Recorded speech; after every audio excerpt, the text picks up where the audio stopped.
The asterisk, which is known as the multiplication operator, is a commonly used symbol in all programs. It could be enough for us to use it just as a multiplication operator.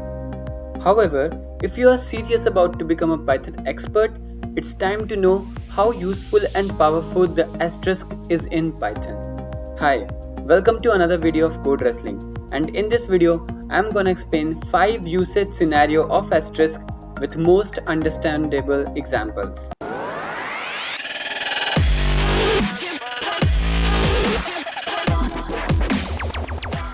So the first one that we have is multiplication or exponential operator. So single star is used for multiplication operator, like 2 multiplied by 3 is equals to 6.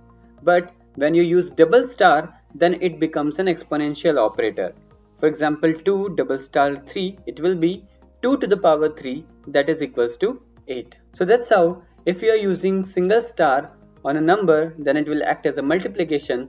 But if you are using double star on numbers, then it will act as an exponential operator. Let's see the second usage. So we can use asterisk to receive an unlimited number of arguments. A function is not necessarily to receive a fixed number of arguments if you need more flexibility or even not sure how many arguments will be passed. So here is the asterisk showtime. So here I've created a function that takes any number of arguments. So for that I have to represent as star names, and then what I will do, print type of names, and then what I'm doing, for and in names print n. So if I try to now find some of the parameters like print genius, Elon Musk, Mark Zuckerberg, Yang Zhou, then since print type names, then it will print the class, that is tuple, and then it will print all the values which I have passed. So like this you can make a function to receive any number of arguments you want it to take. In the function, a parameter prefixed by only one star can capture any number of positional arguments into a tuple. But what happens if you use 2 stars? So I have defined another function as TopGenius, which accepts 2 star names.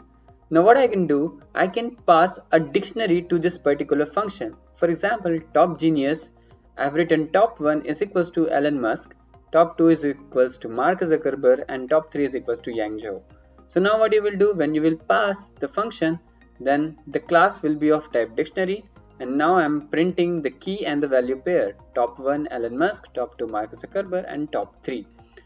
So like this, if you are using single star, then you can capture any number of positional argument into a tuple. But if you are using 2 stars, then it can capture any number of keyword argument into a dictionary. So by convention, we define a function like this one if the number of its arguments cannot be determined. The function star args, double star k args. Let's learn its third usage, that is restrict to keyword only argument. A really cool usage of asterisk is to make a function can only receive keyword argument. An example says more than 1,000 words. So what I have done, I have created a function def genius and then added a star, first name, last name. And what I'm doing, I'm just printing first name, last name. So now, if I try to call the function directly by writing genius and then passing the arguments, it is gonna give me an error saying genius takes 0 positional arguments but 2 were given. But if I try to call this particular function by specifying the arguments like first name is equals to Yang and last name is equals to Zhou, then it will print me the name. So just 1 star can restrict all following arguments must be passed as a keyword argument. But actually, if we just would like to restrict a few arguments to be keyword only and remain some positional arguments, we can just put the positional argument before the asterisk. For example, this particular function genius has age, star, first name, last name. So now if you have to call this particular function, what you will do, I'm just giving 28 because it is a positional parameter, and rest of the parameters can be passed by specifying the argument name. So now this function will give us the required output, that is Yang Zhou is 28. Now we can use asterisk to unpack iterables, which will make our programs clear and elegant. For example, if we're gonna combine different iterables such as one list, one tuple and one set into a new list, which is the best way? Obviously, we can use for loops to iterate all items and add them to a new list one by one. And the more clear approach will be to use a list comprehension, like the one which I am showing in the code. But now it's time to see how beautiful the asterisk are. So as I've said, we can use the asterisk as prefix of iterables to unpack their items.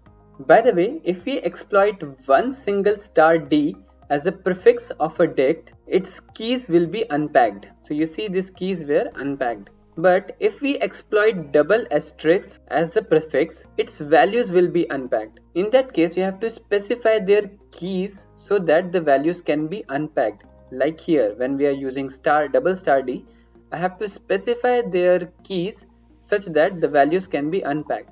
If I don't specify, then it's gonna give me an error.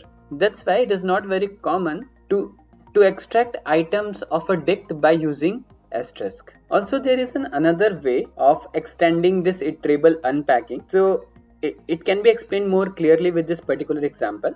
I have a list having values from 1 to 8. Now look at the way I am storing the values. A comma star B is equals to L. So this A has the first variable 1 and rest all the variables is stored in B as a list. So the asterisk is one of the most commonly used operators in programs.